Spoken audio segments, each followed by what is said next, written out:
반갑습니다. 4월 7일 화요일, 오늘 고난주간 두 번째 날을 맞이하여 하나님 앞에 오늘도 예배를 드리도록 하겠습니다. 기도합니다. 존귀하신 하나님, 오늘도 새날을 열어주시고 사랑하시는 자들에게 새로운 호흡을 정하여 주셔서 감사합니다. 특별히 종려주의를 지나고 고난주간을 맞이하여 더욱 깊이 주를 묵상하고 주의 십자가를 묵상하며 우리의 나아갈 길을 또한 돌아보는 귀한 날들 되게 해주시기를 소원하옵고, 이 새벽에도 하나님 주시는 말씀이 우리의 몸과 마음을 새롭게 하시고 주 성령께서 밝은 빛으로 우리를 비추어 주셔서 영감으로 기록한 말씀을 잘 깨달아 알 수 있는 은총도 허락하여 주옵소서.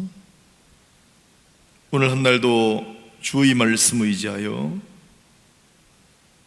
주께서 가라 명하신 십자가의 길을 담대하게 감사하며 찬양 부르며 나아가는 모든 주의 종들이 다 되게 하여 주옵소서. 감사합니다. 거룩하신 주 예수 이름으로 기도드립니다. 아멘. 찬송가 158장, 서쪽 하늘 붉은 노을, 찬송가 158장입니다. 찬송 158장, 서쪽 하늘 붉은 노을.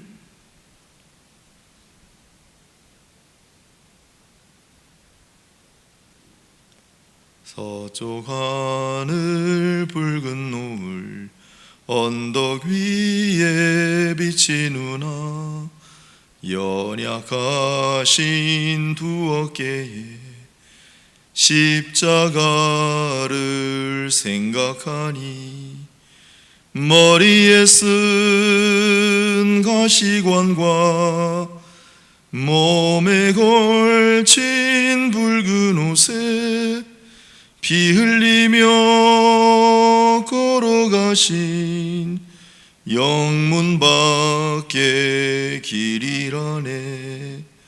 한 발자국 두 발자국 걸어가는 자국마다 땀과 눈물 붉은 피가 가득하게 고였구나. 간악하다 유대인들, 포악하다 로마 병정, 걸음마다 자국마다 갖은 곤욕 보셨도다.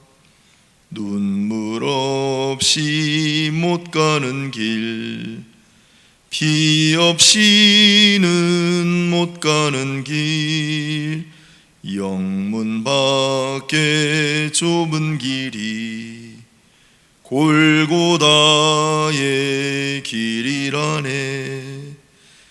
영생의 복 얻으려면 이 길만을 걸어야 해.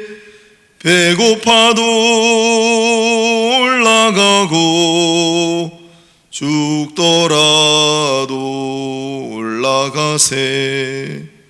아픈 다리 싸매주고 저는 다리 고쳐주고 보지 못한 눈을 열어 영생길을 보여주니, 온갖 고통 다하여도 제 십자가 바로 지고 골고다의 높은 고개 나도 가게 하옵소서. 1절입니다. 서쪽 하늘 붉은 노을 언덕 위에 비치누나 연약하신 두 어깨에 십자가를 생각하니 머리에 쓴 가시관과 몸에 걸친 붉은 옷에 피 흘리며 걸어가신 영문 밖의 길이라네. 한 발자국 두 발자국 걸어가는 자국마다 땀과 눈물 붉은 피가 가득하게 고였구나. 간악하다 유대인들 포악하다 로마 병정 걸음마다 자국마다 갖은 곤욕 보셨도다. 아멘. 아멘.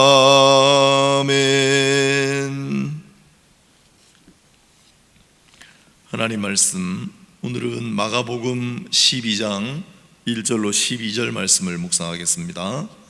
마가복음 12장 1절로 12절입니다. 신약 75페이지 마가복음 12장 1절로 12절까지 봉독하겠습니다. 예수께서 비유로 그들에게 말씀하시되 한 사람이 포도원을 만들어 산 울타리로 두르고 즙 짜는 틀을 만들고 망대를 지어서 농부들에게 세로 주고 타국에 갔더니 때가 이름에 농부들에게 포도원 소출 얼마를 받으려고 한 종을 보내니 그들이 종을 잡아 심히 때리고 거저 보내었거늘 다시 다른 종을 보내니 그의 머리에 상처를 내고 능욕하였거늘 또 다른 종을 보내니 그들이 그를 죽이고 또 그 외에 많은 종들도 더러는 때리고 더러는 죽인지라. 이제 한 사람이 남았으니 곧 그가 사랑하는 아들이라 최후로 이를 보내며 이르되 내 아들은 존대하리라 하였더니 그 농부들이 서로 말하되 이는 상속자니 자 죽이자. 그러면 그 유산이 우리 것이 되리라 하고 이에 잡아 죽여 포도원 밖에 내던졌느니라. 포도원 주인이 어떻게 하겠느냐? 와서 그 농부들을 진멸하고 포도원을 다른 사람들에게 주리라. 너희가 성경에 건축자들이 버린 돌이 모퉁이의 머릿돌이 되었나니 이것은 주로 말미암아 된 것이요 우리 눈에 놀랍도다 함을 읽어보지도 못하였느냐 하시니라. 그들이 예수의 이 비유가 자기들을 가리켜 말씀하신 인 줄 알고 잡고자 하되 무리를 두려워하여 예수를 두고 가니라. 아멘. 네, 포도원 농부 비유. 우리가 익히지 않을 말씀을 오늘 묵상하도록 하겠습니다. 때는 바야흐로 예수님께서 종려주의를 우리는 기념하여 지키잖아요. 종려나무 가지를 흔들며 우리가 구하옵나니 호산나 우리를 구원하소서 우리를 형통하게 하소서 주의 이름으로 오시는 이여. 그렇게 맞았던 그게 지금으로 치면 이제 주일이잖아요. 그래서 주일 지나고 월요일 성전 정화 사건을 벌이시고 화요일에 일어난 사건들이죠. 화요일은 논쟁의 날. 그래서 오늘 본문도 있지만 그 다음에도 가이사에게 세금을 바치는 것이 옳습니까? 옳지 않습니까? 예수님을 어떻게든지 책잡으려고 수많은 도전과제를 던지는 그런 유대인들의 모습, 또 부활이 있습니까? 없습니까? 아무튼 그 당시에 몇 번 말씀드렸지만 많은 사람들이 지켜보는 앞에서 토론을 했잖아요. 누가 하나님의 말씀을 가장 잘 아는가, 어떤 사람의 해석이 탁월한가, 뭐 그런 걸 했습니다. 아마 그런 토론의 장이다 생각하시면 되겠죠. 그래서 예수님께서 오늘 이 말씀을 주시는데, 상황은 우리 지난 주일날 말씀드렸는데, 예수님께서 예루살렘으로 오시는 건 보통 일이 아니었다. 왜냐하면 예수님 개인적으로 볼 때도 오기만 하면 바로 잡으리라. 잡아서 뭐 하려고요? 죽이려고요. 그런 분위기들이 팽배했던 그런 상황이지 않습니까? 그런데 많은 사람들이 운집해서 예수님을 앞뒤로 호위하고 가니까 이제 빌미만 찾고 있는 거죠. 어떻게든지 올가멜 올무만 지금 준비하고 있는 것이죠. 그래서 이제 막 질문을 던지고 이제 막 도전을 하고 이런 상황이 되겠습니다. 예수께서 그걸 잘 아시니까 일단은 그들을 물리칠 요량으로 이 말씀을 하세요. 포도원 비유를 하면 새삼스러운 이야기가 아니고 이스라엘 백성들은 너무 잘 압니다. 특히 이사야서를 다 떠올리게 되어 있습니다. 이사야서 5장에 있는 포도원 이유, 이사야서 뒤에도 또 포도원 한 번 더 나오고, 그리고 왕국 시대에 아합과 이세벨이 빼앗았던 포도원 이야기를 다 알고 있습니다. 그게 이제 오버랩이 되겠죠. 그 사람들은. 자, 아합과 이세벨은 자기 것도 아닌데 아주 순박한 농부의 포도원을 강탈했어요. 그로 말미암아 하나님께서 이 아합과 이세벨에게 어떤 징벌을 내리셨는지를 이 사람들은 알죠. 그리고 이사야 선지자가 왔을 때 하나님께서는 좋은 포도원, 극상품 포도나무를 심었는데 어째서 이렇게 형편없는 포도나무로, 어떻게 이렇게 형편없는 산출이 열렸느냐? 만일 그렇다면 다 갈아엎어 버리시고 새로운 포도원을 만들지 않겠느냐? 그 얘기를 다 알고 있습니다. 그래서 그 포도원 얘기를 하니까 오늘 보면 예수께서 비유로 그들에게 말씀하시되 하고, 한 사람이 포도원을 만들어 하는 순간 벌써 하는 순간 벌써 쿵 하고 가슴이 내려앉은 사람들이 있는 반면에, 포도원을 빼앗겼던 사람, 포도원에서 정말 힘들게 어렵게 소장농이라 그러죠. 소출을 받아서 사는 사람, 그런 사람들은 희망이 생기고, 포도원을 강탈하고 소출받는 어려운 사람들을 힘들게 하는 사람들은 가슴이 쿵 내려앉는 그런 이제 비유가 되는 거죠. 그래서 예수님께서 쭉 이야기를 하시는데 이 내용을 잘 압니다. 포도원 주인이 포도원을 만들고 산 울타리로 두르고 즙 짜는 틀을 만들고 망대를 지어서, 물론 다른 것도 다 중요한 말들이겠지만 즙 짜는 틀, 포도즙 짜는 틀이라고 하는 걸 딱 배치시켜 놨어요. 그래서 그 앞잡기로 포도를 눌러서 깨면 거기에 이제 포도즙이 쭉 나오지 않습니까? 마치 그것처럼 십자가를 지시고 피를 흘리시는 그런 장면을 아니 연상할 수가 없지요. 그리고 결국은 아들을 죽인다 했으니까 그 다음에 그 죽임당한 아들 우리 주께서 마지막 10절에 건축자들이 버린 돌이 모퉁이 머릿돌이 되었다 라고 하는 것처럼 새로운 포도원, 새로운 건축자의 집에 머릿돌이 되는 그런 역사를 이제 담고 있는 거죠. 자, 아무튼 이 포도원 주인이 새로 주고 떠났는데 다른 나라로 떠났다 그랬습니다. 근데 때가 되어서 이제 소출을 받으려고 종들을 보내는데, 어떤 종은 때리고 어떤 종은 가두고 어떤 종은 못 살게 굴고 어떤 종은 죽이고 뭐 그랬겠죠. 상속자 한 명이 남았는데 내 아들을 보내면 그들이 설마 함부로 하진 않겠지. 그랬는데 아들을 보내니까 상속자가 왔구나. 이 사람만 죽이면 이제 이건 우리 거다. 이게 턱없는 주장이죠. 주인이 있는데, 그러나 여기 배경에는 이 당시 관습이, 자, 주인이 있긴 있는데 오랜 세월 동안 오지 않아요. 타국에 갔다 그랬잖아요.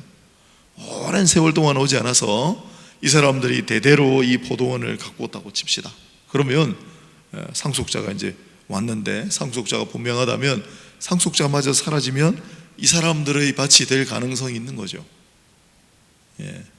우리나라에도 민법에 보면 한 20년 동안을 다른 사람의 땅을 열심히 경작하면 일정 기간이 지나면, 등기가 돼 있으면 10년, 등기 없이는 20년 지나면 자기 땅이 되는 경우가 있습니다.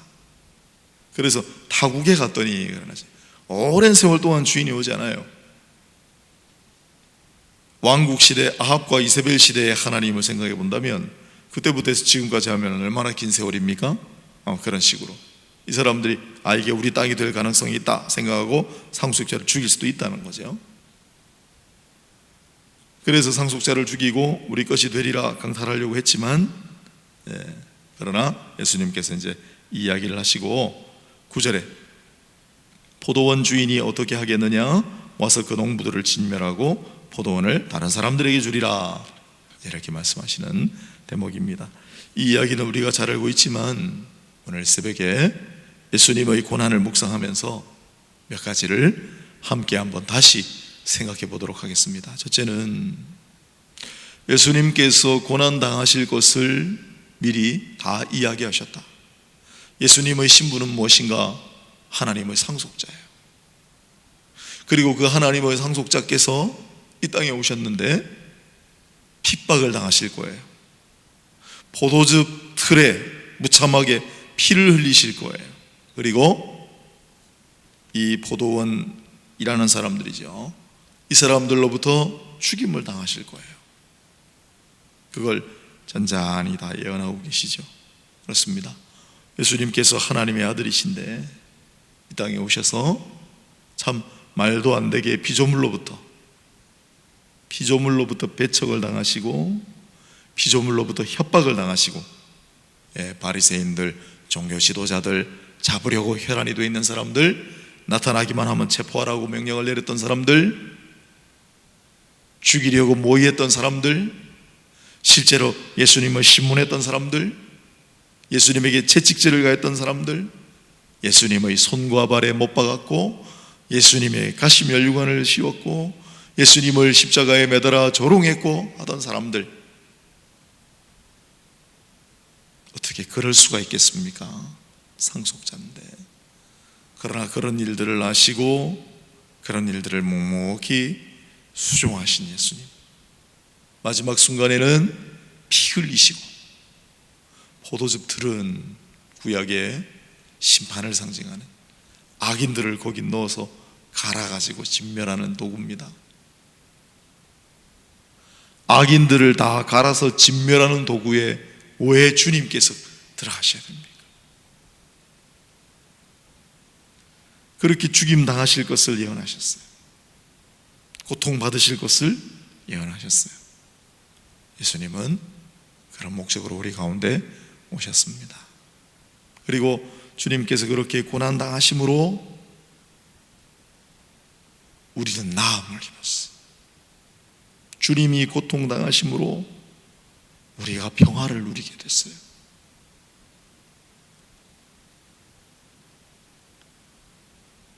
우리가 누리는 이 평화, 우리가 누리는 이 기쁨은 거저 주어지는 것이 아닙니다.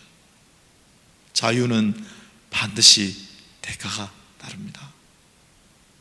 평안에는 반드시 희생과 누군가의 수고가 있습니다. 우리가 지금 영적으로 자유를 누리고 늘 기뻐하고 감사할 수 있으며 늘 마음이 평안한 것은 주께서 이렇게 이 땅에 오셔서 받지 않아도 될 고난, 받지 말아야 할 고통을 우리 대신 감당하셨기 때문이다라는 걸 이 고난 주간에 다시 한번 상기하고, 우리에게 주어진 자유와 우리에게 주어진 평화는 우리가 거저 얻은 것이 아닙니다. 우리가 땀 흘려 우리가 분토하고 우리가 수고하여 얻은 것이 아닙니다. 주님께서 고난 받으심으로 말미암아 우리에게 주어진 것이다 라는 사실을 감사하고, 오늘 또 본문에 보면 하나님의 상속자를 우리 주님이라고 본다면 그 앞에 여러 명의 종들을 보냈는데 그 종들도 괴롭힘을 당하고 죽임을 당했어요. 물론 예수님 앞에 선지자들, 많은 신앙의 선진들을 가리키는 말이기도 하지만, 그러나 우리가 걸어가야 할 길이기도 하다는 거죠. 우리의 대장 되시는 주님께서 그 고난의 길을 걸어가셨으므로 우리도 그와 같은 고난의 길, 십자가의 길을 걸어가는 것이 마땅하지 아니하냐. 우리의 주인께서 그런 험난한 고난의 길을 걸으셨는데 우리도 그 길 따라가야 되지 않겠느냐. 그게 오늘 아까 불렀던 찬양 1절 2절은 주님께서 걸어가신 길이고 3절 4절은 우리도 그 길을 따르겠다는 고백이었죠. 그런 새벽의 묵상이 될 수 있기를 바랍니다. 두 번째로, 그러나 이 이야기는 여러분 끝이 아닙니다. 마지막 때 이 포도원의 주인이 이들을 어떻게 할까요? 그 농부들을 진멸하고 포도원을 다른 사람에게 주리라 하였지만은, 그러나 이 이야기는 끝이 아닙니다. 구약에는 이렇게 상속자를 죽였죠. 그러면 그 아버지 되는 사람이 어떻게 할 수 있는 권한이 있었을까요? 직접 복수하지 말라는 것은 구약에도 나옵니다. 직접 원수 갚지 말라고 하는 것은 구약에도 있습니다. 그러나 완전히 복수를 단념하라, 완전히 원수 갚는 일을 단념하라고 나오진 않아요. 직접 복수를 하지는 말되 복수하는 것을 하나님께 의탁하라고 나오죠. 여러분, 이 수많은 주인이 보낸 종들을 죽이고 괴롭히고 급기야는 주인의 상속자까지도 죽여버린 이 악랄한 포도원의 이 종들을 어떻게 하면 좋을까요? 구약의 표현대로 한다면 주여 우리의 억울함을 신원하여 주소서 할 때 주여 저들을 진멸하소서로 나오는 거예요. 이사야서에도 2장에 주여 저들을 용서하지 마옵소서, 예레미야도 주여 저들을 진멸하소서, 시편 69편 28절에도 주여 저들의 이름을 생명책에서 지워버리소서, 이렇게 나와요. 주께서 보복하시고 주께서 원수를 갚으소서, 복수자 되시는 하나님을 불렀습니다. 그러나 우리 주님은 그렇게 하지 않으셨어요. 마지막에 십자가에 못 박히시면서 누가복음 23장에 남기신 그 말씀이 그러므로 하늘과 땅을 다 뒤바꾼 외침이었던 거죠. 아버지여 저들을 사하여 주옵소서.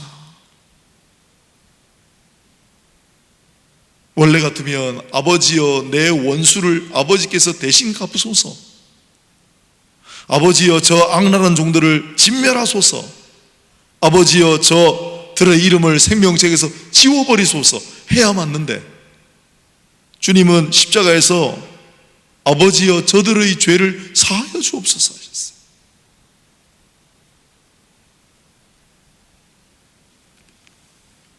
그게 우리에게 주신 복음입니다. 지난 벌써 이제 몇 년이 흘렀습니다마는 지금도 저도 잊지 못하는 사건인데, IS라고 하는 무장단체, 이슬람 근본주의자들, 그들이 콥트교회, 동방교회에 다니는 한 20명 되는 사람을 해변에서 전부 다 쭉 무릎 꿇려놓고 목을 베는 정말 비참한 장면을 전 세계인들이 목격했어요. 그때 교회 지도자들, 피살당한 피해자의 어머니들이 뭐라고 했던가 지금도 기억해요. 하나님, 우리가 저들의 행위는 용서할 수 없지만 저 살인자들에게도 하나님의 빛을 비추어 주셔서 새로운 생명을 허락하옵소서.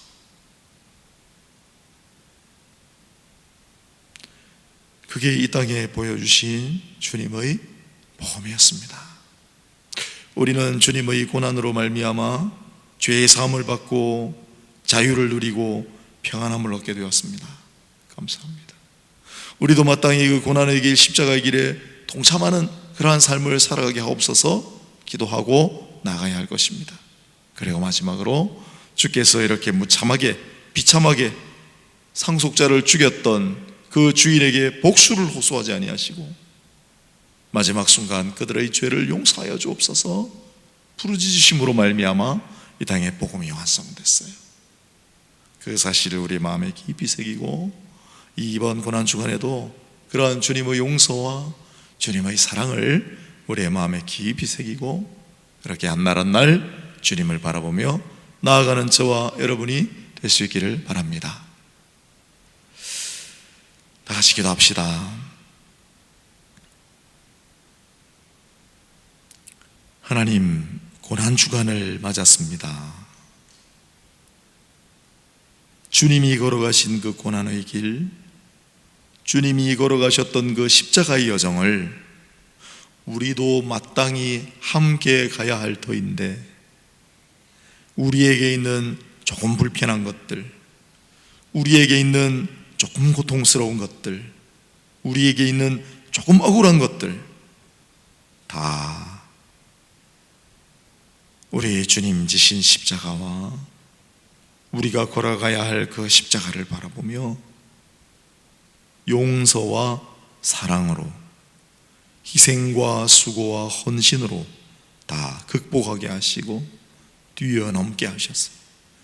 하나님께만 영광 돌리는 이번 한 주간 그리고 앞으로의 우리 날들이 되게 하여 주옵소서. 주님, 우리는 주님의 고난으로 말미암아 주님의 죽으심으로 구원을 받았고 형통함을 얻었나이다. 감사합니다. 잊지 않고 늘 기억하며 감사하고 찬양하며 살아가게 하옵소서. 주 예수 그리스도의 이름으로 기도드립니다. 아멘. 다 같이 기도하겠습니다. 고난주간입니다. 우리 주님의 고난을 깊이 묵상하시고 또 우리 다가오는 주일에 부활주일에 우리 함께 예배를 드리고자 하는데 여러분 많이 기도해 주시고요. 조금 답답하고 조금 힘들으셔도 오늘 주님 고난의 깊은 의미를 묵상하시면서 즐거이 동참하시는 그런 우리가 되면 좋겠습니다. 오늘 한 날도 복된 가운데 살아가시기 바라고요. 다 같이 한번 기도하실 때 이 땅의 평화를 위해서 또한 교회의 평화와 또한 우리 예배의 평화를 위해서 기도합시다. 또 우리 각자 주어진 상황들 있죠? 잘 이겨나가게 하시고 잘 이겨나가게 하시고 극복하게 하시고 감사하게 하옵소서. 자, 우리 다 같이 주어진 상황에서 주시는 감동을 따라 기도하시고 고난주간 잘 보내시기 바랍니다. 함께 기도하겠습니다. 하나님 아버지, 새벽에도 나와서 하나님 앞에 분들의 기도에 하심을 감사하고 아버지 하나님, 우리가 아버지 앞에 감사함으로 나아가는 분들이 하나님 아버지 참으로 그렇습니다. 하나님 아버지, 하나님 아버지, 우리 죄사함과 자유와 평안을 허락하여 주시는 나를 감사하고 아버지, 오늘 우리가 주님의 인이심으로 말미암아 주님의 고통하심으로 말미암아 우리가 감사함을 받습니다.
아버지 무탈하게 하시고 평안하게 하시고 하나님 앞에 감사한 예배를 드릴 수 있는 그런 우리 모두가 될 수 있도록 인도해 주시기 바랍니다.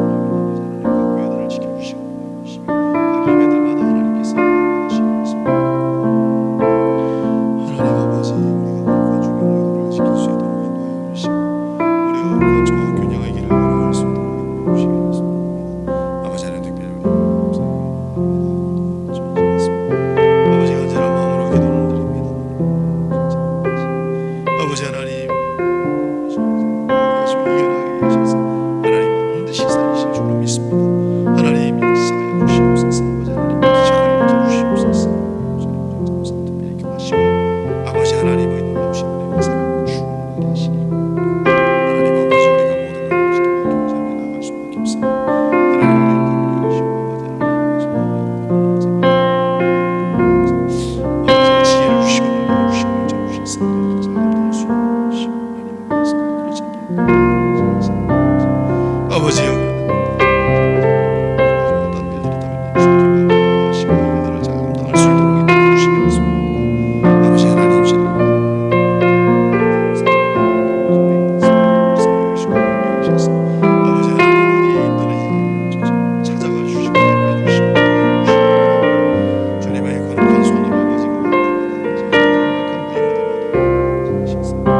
것입니다.